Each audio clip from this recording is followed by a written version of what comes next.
On a un beau cadeau pour vous parce que tout au cours de l'année, on va faire le tour des signes astrologiques. Et je sais que beaucoup de gens, même si on y croit plus ou moins pour certains, on aime ça entendre parler de notre signe astrologique. Et Sébastien, tu es notre expert. Donc, régulièrement pendant l'année, on va faire le tour des signes. Et on commence avec les signes actuels, c'est-à-dire Capricorne qui se termine et Verseau qui va commencer. Exactement. OK. Bon, donc, les Capricornes, c'est alors, quand on regarde le Capricorne, j'aurais envie de commencer avec une image. Oui. C'est une chèvre. Le symbole du Capricorne, c'est une chèvre des montagnes. Et on dit des fois qu'elle peut prendre jusqu'à 6 mois pour monter la montagne pour aller manger. Alors, le Capricorne, là, il est patient. Il est patient. Persévérant. Et ce qu'il faut qu'il comprenne, c'est qu'il doit choisir la bonne montagne. Parce que s'il monte pendant 6 mois pour se rendre compte qu'il n'a pas monté la bonne montagne, c'est fâchant. Okay. Alors, c'est un signe ambitieux, c'est un signe travaillant, c'est un signe fiable, mais c'est un signe qui doit apprendre à choisir les bons objectifs dans la vie. Parce que, excuse-moi, mais je trouve ça fort intéressant et ceux que ça concerne doivent se dire, oui, ça me ressemble. Et lorsque, par exemple, ils réussissent pas ou ils ont une déception, qu'est-ce qui arrive? Est-ce que ce sont des êtres qui vont être fâchés ou quoi? Ce sont des êtres qui peuvent devenir un peu plus déprimés, un peu plus mélancoliques. Okay. Et c'est là, ça veut dire, c'est quoi le secret? Il faut retrouver une montagne. Wow. J'ai besoin d'avoir une nouvelle montagne à grimper. Donc, ses qualités, ses défauts, ce serait quoi? Bien, c'est sûr que le côté fiable, travaillant, le Capricorne n'a souvent qu'une parole, ça fait partie de ses qualités. Je dirais que son principal défaut, ça arrive quand la petite voix à l'intérieur est un peu là, distorsionnée. C'est-à-dire que faut que j'arrive au bout, faut que j'arrive au bout. Des fois, ça peut être, faut que j'arrive au bout malgré tout, puis malgré tous les gens qui m'entourent. Et là, le Capricorne peut se sentir très seul parce qu'il devient un compétiteur qui pousse ses adversaires. Peut-être trop têtu à ce moment-là. Trop têtu, trop ambitieux. Et qu'est-ce qu'il doit faire pour être heureux, le Capricorne? Bien, se donner, c'est ce qu'on disait, se donner des objectifs ambitieux, viser de grandes montagnes et aller au bout de lui-même. Il a vraiment besoin de sentir qu'il a déplacé les montagnes pour arriver à faire quelque chose. Oui. Et là, tu vas parler aussi de l'aspect de ce signe-là sur le plan familial, professionnel. Bon, par exemple,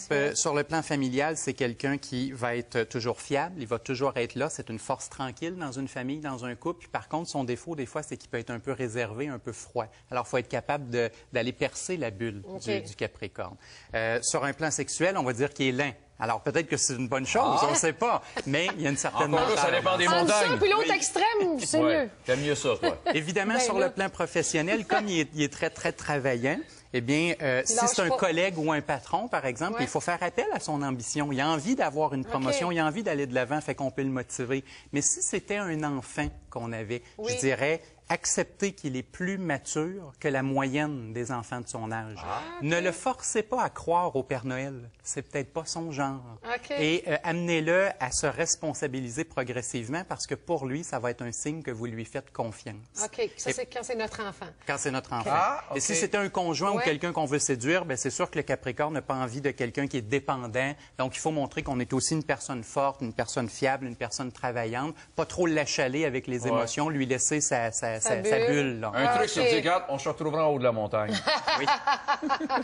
OK. Est-ce qu'on y va avec le Verseau? Avec le Verseau. Donc, le Verseau, c'est un signe qui, dans une vie antérieure, qui a été défini par sa famille, par ses amis, les gens autour, et il arrive dans cette vie-ci pour n'être que lui-même. Il doit absolument se débarrasser des influences des autres et il doit comprendre une chose dans sa vie, c'est que poursuivre sa mission, ça veut dire déplaire à des gens. C'est pas possible de suivre vraiment son chemin de vie sans qu'il y ait des gens...